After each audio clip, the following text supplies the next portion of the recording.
camarades et bienvenue dans cette nouvelle vidéo. C'est toujours un véritable plaisir pour moi d'allumer ma caméra et de pouvoir échanger avec toi sur différentes thématiques, que ce soit l'élevage, que ce soit l'immobilier. Pour les nouveaux, je m'appelle Douglas Fokam. J'ai créé cette chaîne Réalité Afro Business pour pouvoir partager mes expériences, partager les expériences d'autres entrepreneurs, partager les réalités du business sur le continent africain, des réalités que les gens ont souvent tendance à ignorer ou alors que les gens négligent ou alors que les gens n'osent même pas en parler. J'ai créé cette chaîne pour pouvoir en parler et échanger avec vous, n'est-ce pas, à travers les commentaires, à travers des lives, échanger avec vous sur ces différentes thématiques.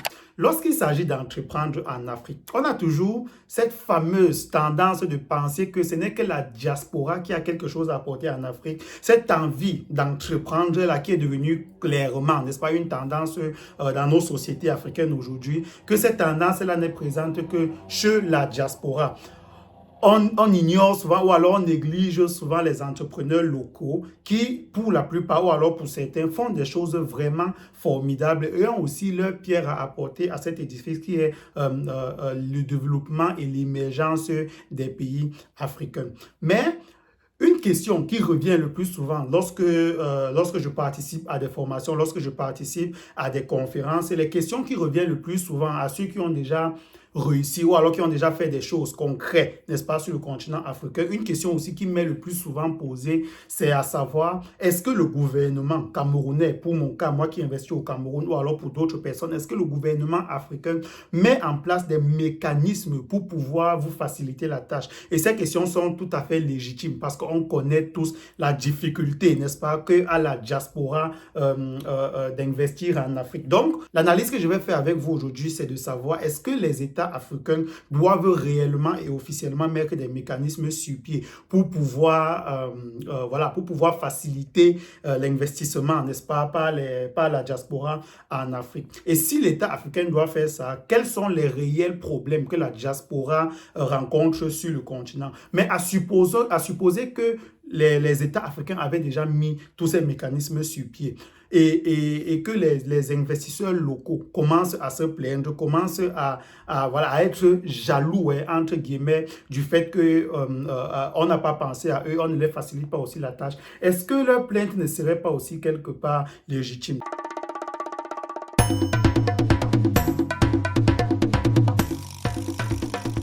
Quand on parle d'entreprendre en Afrique, on parle de business. Quand on parle de business, on parle de projet. Et quand on parle de projet, on parle d'argent, on parle de financement. Juste en se basant sur ces critères-là, la diaspora a déjà un sérieux avantage, n'est-ce pas? Si jamais il fallait qu'on leur facilite la tâche pour pouvoir venir entreprendre en Afrique. Vu que entreprendre, c'est l'argent et que la diaspora a facilement accès à beaucoup d'argent, n'est-ce pas? Parce que si on veut prendre juste le SMIC, au Cameroun, par exemple, le SMIC s'élève entre 30 000 et 37 000 francs, pendant que dans la majorité des pays, n'est-ce pas, de l'Occident où la diaspora vit, le SMIC va de 1 000 euros à montant. Donc, on comprend que la diaspora a tout simplement les moyens de pouvoir, a beaucoup plus de moyens de pouvoir investir en Afrique que ceux qui vivent sur place. Je vois déjà certaines personnes qui vont venir me dire que vous croyez que la diaspora a quoi? La diaspora n'a pas l'argent. Il y a les gens au pays qui sont lourds. Bien sûr, il y a les gens au pays qui peuvent facilement investir 1 milliard, 2 milliards, 1000 milliards, bien sûr. Mais ils sont combien? Donc moi, je parle ici du nombre. Je parle ici du fait que, vu qu'au pays, tout le monde veut entreprendre, dans la diaspora, tout le monde veut entreprendre, au pays, très peu de personnes ont les moyens qu'il faut pour pouvoir faire des business conséquents qui va aider les pays africains à pouvoir émerger. Et dans la diaspora, la majorité de ceux qui y vivent ont facilement, n'est-ce pas? Je veux dire, même ceux qui travaillent de façon assez moyenne, ceux qui ne vont pas travailler 7 jours sur 7, voilà, ils vont quand même pouvoir gagner 1 000 euros en montant, qui est quand même l'équivalence de 655 000. Donc, sur ce plan-là, on comprend que financièrement, la diaspora a beaucoup à apporter. Quand on quitte le continent africain pour aller en Occident, on ne revient généralement que plusieurs années plus tard pour la première fois. Dans mon cas, je suis parti et je suis revenu seulement 4 ans ou 4 ans et demi après. Donc, tu vois que j'ai fait vraiment beaucoup de temps en Europe Europe avant de revenir sur le continent. Et lorsque je suis revenu, beaucoup trop de choses avaient changé. Ça fait en sorte que je ne maîtrisais pas au départ forcément les réalités du pays. J'étais un peu déconnecté aux réalités du pays. Et lorsqu'on arrive seulement à l'aéroport, on n'a même pas encore rejoint sa famille, on n'est même pas encore arrivé chez soi. Lorsqu'on est seulement à l'aéroport, la réalité est brutale, n'est-ce pas? Je veux dire, ce que quelqu'un au pays pourrait supporter, ou alors quelqu'un qui a l'habitude d'aller et venir au pays pourrait supporter. Toi, le membre de la diaspora qui a beaucoup de choses à apporter, des compétences, de l'argent et tout ça, lorsque tu arrives seulement à l'aéroport, tu peux avoir facilement l'envie de ne plus jamais remettre tes pieds dans ce pays-là. Donc, du coup, le fait que la diaspora n'ait pas forcément les moyens d'être toujours connecté avec son pays, n'est-ce pas, ça fait en sorte que ça, c'est vraiment un inconvénient ou alors un avantage que les entrepreneurs locaux ont vis-à-vis des entrepreneurs de la diaspora. Et en se basant juste sur ça, on pourrait dire que si les États favorisent les membres de la diaspora, en quelque part, c'est aussi une compensation parce qu'ils ne sont pas soumis aux mêmes réalités. Un autre point aussi, c'est que l'entrepreneur local qui vit sur place depuis des années, il a eu le temps de se faire quelques contacts, n'est-ce pas, et de se créer certaines facilités. Il n'est pas toujours obligé de faire les choses officiellement.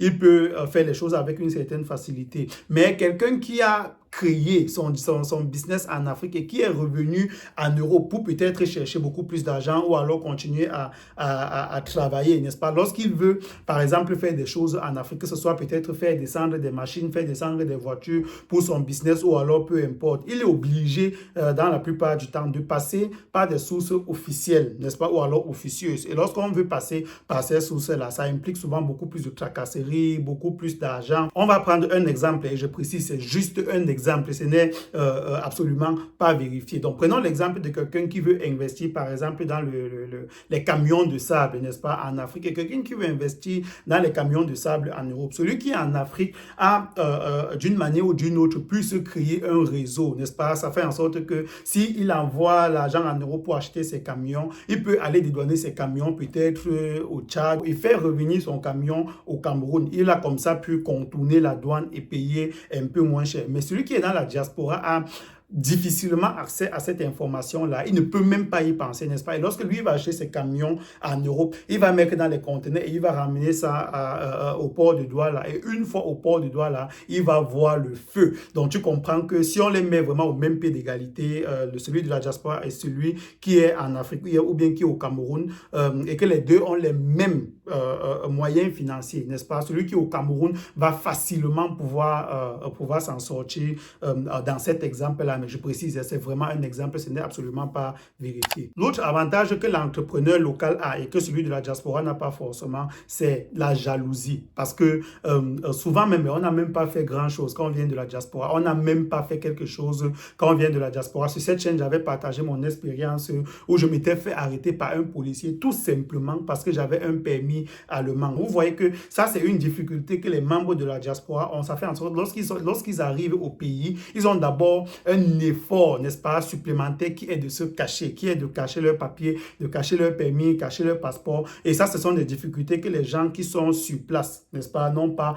forcément. Donc, sur le plan du business, ça peut jouer énormément. Un dernier point qui est un point chaud, n'est-ce pas, où on n'a pas toujours, où on n'ose pas toujours en parler, mais dont tout le monde est au courant, c'est la double nationalité. Ce n'est peut-être pas ton cas qui regarde cette vidéo parce que ton pays permet la double nationalité, donc tu peux t'estimer heureux, n'est-ce pas? Mais dans un pays comme le mien qui est le Cameroun, pour pouvoir comme ça maximiser son pouvoir financier en prenant un passeport allemand, un passeport français ou alors peu importe, un autre passeport pour pouvoir peut-être upgrade dans son entreprise, n'est-ce pas? Et gagner beaucoup plus d'argent qu'on va par la suite aller investir au pays. Lorsqu'on prend ce passeport-là, on perd automatiquement la nationalité camerounaise. Ça fait en sorte que ce n'est pas mon cas.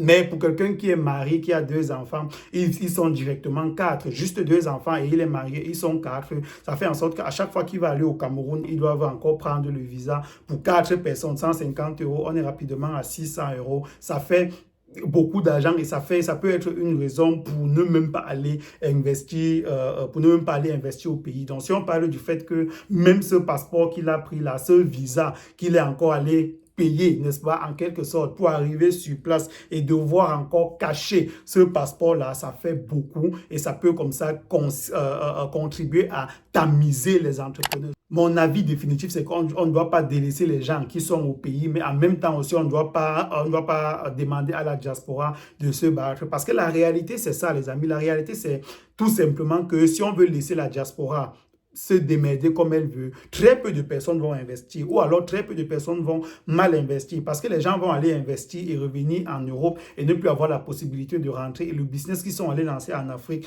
va mourir. Ça ne va aider ni les entrepreneurs locaux, ni le propriétaire même de ce projet, ni le continent africain. Donc, il y a vraiment beaucoup de choses qu'on peut faire pour, voilà, pour aider la diaspora. Donc, très chers membres du gouvernement, s'il vous plaît, aidez-nous. À la prochaine dans une nouvelle vidéo sur Réalité Afro Business. Ciao!